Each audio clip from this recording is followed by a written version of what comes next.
कि वो न्याय की बात कर रहा है। वो कह रहा है कि देश के अंदर कानून का शासन है, बुलडोजर से शासन नहीं चलेगा। हम सरकार को यही चेतावनी देने के लिए आए हैं कि ये आज का प्रदर्शन अंतिम नहीं है, तो इससे भी बड़ा जो है ना रोष मार्च होगा और ये लड़ाई तब तक जारी रहेगी जब तक न्याय नहीं मिलेगा। बाबा साहब डॉक्टर भीमराव अम्बेडकर अमर रहे, अमर रहे। कोई अगर बाबा साहब के संविधान को खत्म करने की बात करेगा, हम उसकी राजनीति को खत्म करने की उखाड़ फेंकने का काम करेंगे। और ये लड़ाई अभी खत्म नहीं है, अभी इसकी शुरुआत है। या तो हरियाणा के डीजीपी को बर्खास्त करा जाए। भाजपा सरकार डूब मरो, डूब मरो। भाजपा सरकार शर्म करो, शर्म करो।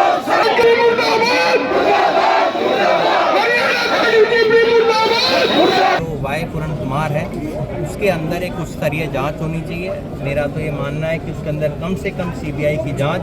गवई जी जिनके ऊपर जूता फेंका गया, अब तक उसके ऊपर कोई कार्रवाई ना होना और बीजेपी के किसी भी नेता द्वारा उसकी निंदा ना करना, उसका हम कड़ी शब्दों के अंदर निंदा करते हैं कि ऐसी व्यक्ति की जो सोच है, जो उसकी मानसिकता है, वो संघी मानसिकता के साथ उसको जोड़ा जाता है। बीजेपी के बहुत लोगों ने उसका साथ भी दिया। ये दर्शाता है कि उनकी जो सोच है उससे मिलती जुलती सोच है। समाज से तो कोई भी किसी से आ सकता है। हरियाणा सरकार मुर्दाबाद, मुर्दाबाद, मुर्दाबाद। हरियाणा सरकार मुर्दाबाद, मुर्दाबाद, मुर्दाबाद। नमस्कार, आप देख रहे हैं दैनिक साथी हरियाणा। साथियों, हरियाणा के सीनियर आईपीएस अधिकारी आईजी पूरन कुमार की मौत के बाद लोगों में गुस्सा दिखाई दे रहा है। इसी कड़ी में सोमवार को रेवाड़ी में अनेक अनुसूचित जाति व पिछड़ा वर्ग संगठनों की ओर से कांग्रेस शहरी जिला अध्यक्ष प्रवीण चौधरी की अध्यक्षता व रेवाड़ी के पूर्व विधायक कांग्रेस के राष्ट्रीय सचिव चिरंजीव राव की मौजूदगी में जबरदस्त विरोध प्रदर्शन करने के बाद डीसी अभिषेक मीणा को मांग पत्र सौंपा गया। प्रदर्शन करने के बाद मीडिया से रूबरू हुए चिरंजीव राव ने भाजपा को आड़े हाथों लिया। कहा, चीफ जस्टिस के सामने जूता फेंक दिया जाता है लेकिन कोई कार्रवाई नहीं होती। ऐसा ही हाल आईपीएस अधिकारी की मौत का है। आखिर किस तरह से अभी तक कोई कार्रवाई नहीं हुई? 7 दिन बीत जाने के बावजूद पोस्टमार्टम तक नहीं हो पाया। प्रदर्शन के दौरान ग्रामीण जिला अध्यक्ष सुभाष छाबड़ी, अनेक पार्षद सहित विभिन्न संगठनों के प्रतिनिधि मौजूद रहे। बता दें कि जिला सचिवालय के गेट पर प्रदर्शनकारियों ने जमकर नारेबाजी की। एसडीएम ज्ञापन लेने आए तो उन्हें वापस लौटा दिया गया। इसके बाद डीसी को ज्ञापन लेने आना पड़ा। अब आपको दिखाते हैं तमाम प्रदर्शनकारियों ने क्या प्रतिक्रिया दी। हमारा देश है, इसको लंबा समय से जो है ना इन सब पीड़ाओं को झेल रहा है। आज़ाद हुए 78 साल हो गए। समानता, भाईचारा, बराबरी के सिद्धांत पे आज़ादी की लड़ाई लड़ी गई थी। देश में संविधान का शासन है, लेकिन संविधान के शासन होते हुए भी गैर बराबरी के खिलाफ, असमानता के खिलाफ इतना बड़ा जद्दोजहद होने के बावजूद भी आज 78 साल बाद देश का करोड़ों करोड़ लोग, एक बहुत बड़ा तबका जाति और धर्म के नाम से उसको पीड़ित किया जा रहा है। और उसी का नमूना क्या है? उसी का नमूना ये है कि देश का जो चीफ जस्टिस है उसके ऊपर जूते उछाड़े जाते हैं। किस लिए? कि वो न्याय की बात कर रहा है। वो कह रहा है कि देश के अंदर कानून का शासन है, बुलडोजर से शासन नहीं चलेगा। बुलडोजर से देश नहीं चलेगा, देश चलेगा देश के संविधान से। वो ओबीसी को जो है ना वहाँ आरक्षण दे रहे हैं सुप्रीम कोर्ट में, और दूसरे जो जायज़ मुद्दे हैं उन मुद्दों को उठा रहे हैं। वो महिलाओं के ऊपर जो है ना मुद्दे वर्डिक्ट दे रहे हैं। तो ये बातें कहीं ना कहीं राज को जो है रास नहीं आई। 7 दिन का समय बीत गया, अभी तक तो पोस्टमार्टम नहीं हुआ। हम और यही हालात यहाँ हमारे एक इतने बड़े जो पुलिस के आला अधिकारी हैं उनको जो है आत्महत्या के लिए मजबूर होना पड़े। वो भी तो जातिवादी तो है, और क्या है? ये चारों तरफ से उसको दबा दिया गया। हमारे अंदर कहीं ना कहीं ये कीड़ा थोड़ा बहुत बचा हुआ है सामंती और शासन व्यवस्था का, जो हमें इस तरह के स्टेज में लेके जा रहा है। तो सरकार अगर नहीं कर रही है, हम सरकार को यही चेतावनी देने के लिए आए हैं कि ये आज का प्रदर्शन अंतिम नहीं है। अगर सरकार ने हमारी जो मांगे, हमारे ज्ञापन में हमने जो मांगे उठाई है, इन मांगों को सरकार ने नहीं माना, तो इससे भी बड़ा जो है ना रोष मार्च होगा। और सरकार भूले नहीं, जो बहुत पहले जो है एट्रोसिटी एक्ट के खिलाफ पूरे देश के अंदर 2018 में सड़कों के ऊपर जो सैलाब आया था, वही सैलाब अगर इन दोनों घटनाओं में न्याय नहीं हुआ तो कहीं ना कहीं पूरे देश के अंदर जो शोषित, पीड़ित है, मेहनत का तबका है, वो उबाल खा रहा है और वैसा ही सैलाब सड़कों के पे देखने को मिलेगा। और ये लड़ाई तब तक जारी रहेगी जब तक न्याय नहीं मिलेगा। ये एक दिन का मामला नहीं है, सजा नहीं मिलेगी तब तक दोषियों को। और इसमें एक मांग हम कर रहे हैं कि इसमें ना न्यायिक जांच होनी चाहिए। दोनों ही मामलों में न्यायिक जांच हो। ये एसआईटी और ये जो कर रहे हैं ना, ये बेवाहियात की बातें हैं। ये तो सरकार ही है। हम चाहते हैं कि न्यायिक जांच हो। सरकार जो है दोगली नीति पे है। सर, मेरा नाम बुद्धराम पवार है। मैं माता रामाबाई सामाजिक उत्थान संस्था का प्रधान हूँ। अभी पिछले 2-3 दिनों से हमें सभी समाज के अनुसूचित जाति सभी संगठन, अनुसूचित जनजाति एंड बैकवर्ड क्लास के सभी संगठनों के साथ मीटिंग हुई और मीटिंग में जो आज के मुद्दे चल रहे हैं उन मुद्दों पर बात हुई। ये मुद्दे क्या थे? एक तो हमारे जो उच्चतम न्यायालय के chief justice mister B.R. Gavai ji और दूसरे वाई पूरण कुमार जी, तीसरा जो अभी रायबरेली में एक हत्याकांड हुआ है। 3 मुद्दे बहुत प्रचलित थे जो हरिओम जिसका नाम वाल्मीकि थे। क्या मांग आप हमारी मांग ये है कि जो चीफ जस्टिस के साथ जो ऐसा हो सकता है तो बाकी समाज बिल्कुल अनसेफ है। हम तो ये सोच रहे हैं कि इस फ्रीडम इंडिया में जीने का हमारे अधिकार ही नहीं है।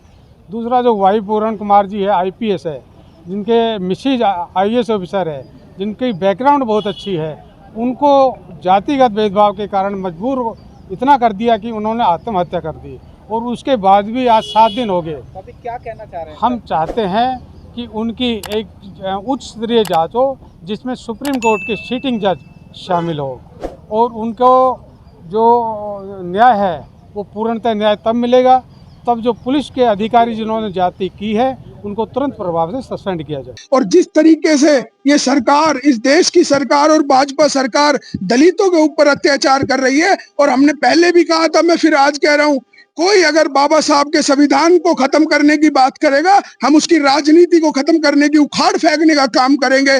और आज कांग्रेस के कार्यकर्ता और सभी संगठनों ने मिलकर एकजुटता दिखाते हुए आज हमने DC साहब को राष्ट्रपति के नाम ज्ञापन दिया है और ये लड़ाई अभी खत्म नहीं है, अभी इसकी शुरुआत है। या तो हरियाणा के DGP को बर्खास्त करा जाए और रोहतक के जो SP उनको बर्खास्त करा जाए, जब हम चैन से बैठने का काम करेंगे। जिस तरीके से आज ADGP लेवल के अधिकारी के परिवार को उसके मृत्यु के बाद उनको परेशान करा जा रहा है, कहीं DSP का लालच दिया जा रहा है उनकी बेटी को, कहीं किस तरीके का, इस सरकार को शर्म आनी चाहिए। जिसका लाल गया है, इस सरकार को उससे पूछना चाहिए कि उस पर क्या बीत रही है।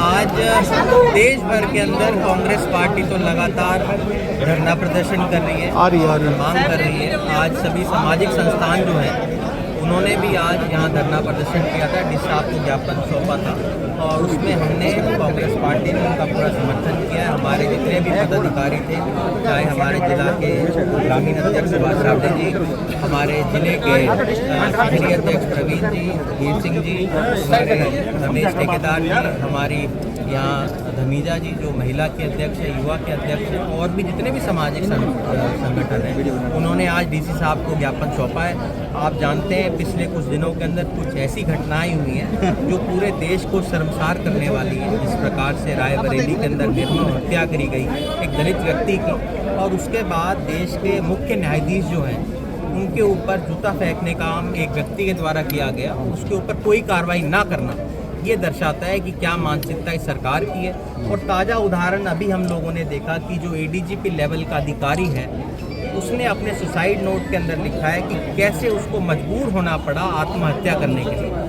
मुझे लगता है कि हम सब लोगों के लिए सोचने की ज़रूरत है कि वे किस प्रकार से आज दलितों के ऊपर, अल्पसंख्यक के ऊपर, जो पिछड़ा समाज है उसके ऊपर अत्याचार जो आज देश भर के अंदर हो रहे हैं। इससे पहले भी हम लोगों ने देखा था किस प्रकार से राजस्थान के जो विपक्ष के नेता हैं टीकाराम जूली जी, जब वो एक मंदिर में दर्शन करने गए तो उस मंदिर को गंगा जल से धोया गया। तो हम किस ओर हम जा रहे हैं? बाबा साहब की जो एक सोच थी कि सभी धर्म एक साथ एक समान रूप से रहें, आज ये देश किस तरफ जा रहा है? उसके विरोध के अंदर आज सभी संगठनों ने मिलकर विरोध प्रदर्शन किया। हमने DC साहब से मांग करी है कि जो वाई पूरण कुमार है उसके अंदर एक उच्च स्तरीय जाँच होनी चाहिए। मेरा तो ये मानना है कि उसके अंदर कम से कम CBI की जाँच, एक सिटिंग जज जो CBI अपने सुप्रीम कोर्ट का हो उससे इसकी इंक्वायरी की जाए। उसके साथ साथ हमारी एक और मांग है कि जिस प्रकार से हमारे जो मुख्य न्यायाधीश है गवई जी, जिनके ऊपर जूता फेंका गया, अब तक उसके ऊपर कोई कार्रवाई ना होना और BJP के किसी भी नेता द्वारा उसकी निंदा ना करना, ये क्या दर्शाता है कि वो उस मानसिकता के साथ अपने आप को पाते हैं जिसने जूता फेंकने का काम उनको किया है। इसका हम कड़ी शब्दों में निंदा करते हैं, विरोध करते हैं। अगला कदम क्या होगा? फेंकने वाला भी तो दलित राजनीति क्यों? देखिए, मैं आपको बताना चाहूँगा कि जिसने जूता फेंका मुख्य न्यायाधीश के ऊपर और वो सनातन धर्म की बात कर ये आईडी कहाँ जा रही है? वो बात कर रहा है धर्म की। उस व्यक्ति को पता ही नहीं कि सनातन धर्म क्या होता है, हमारा धर्म क्या सिखाता है हमें कि सभी समान रूप से एक होते हैं। उसका हम कड़ी शब्दों के अंदर निंदा करते हैं कि ऐसी व्यक्ति की जो सोच है, जो उसकी मानसिकता है, वो संघी मानसिकता के साथ उसको जोड़ा जाता है। बीजेपी के बहुत लोगों ने उसका साथ भी दिया। ये दर्शाता है कि उनकी जो सोच है उससे मिलती जुलती सोच है। समाज से तो कोई भी किसी से आ सकता है। मैं हो सकता है पिछड़ा समाज के अंदर हूँ, पर क्या पता मेरी सोच किस समाज के साथ मिलती हुई है।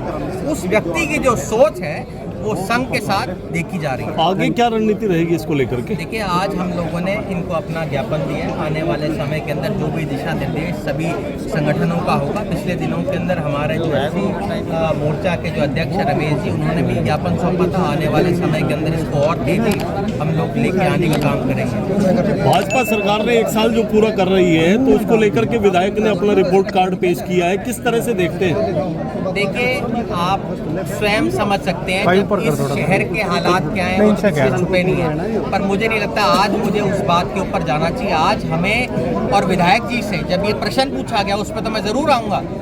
उन्होंने कोई सीधा जवाब नहीं दिया, उन्होंने उस बात की निंदा भी नहीं करी। विधायक जी से पूछना चाहिए, जब उनसे ये सवाल आप लोगों के द्वारा ही किया गया, तो आप लोगों के शब्दों में ही मैं कहूँ तो उसको उन्होंने टाल मटोल दिया उस बात को। उन्हें उसको सही तरह से उसके अंदर जवाब देने की जरूरत है। उनको बताना चाहिए, उनको साथ देना चाहिए। सभी वर्गों के विधायक हैं, वो किसी एक समाज के तो है नहीं।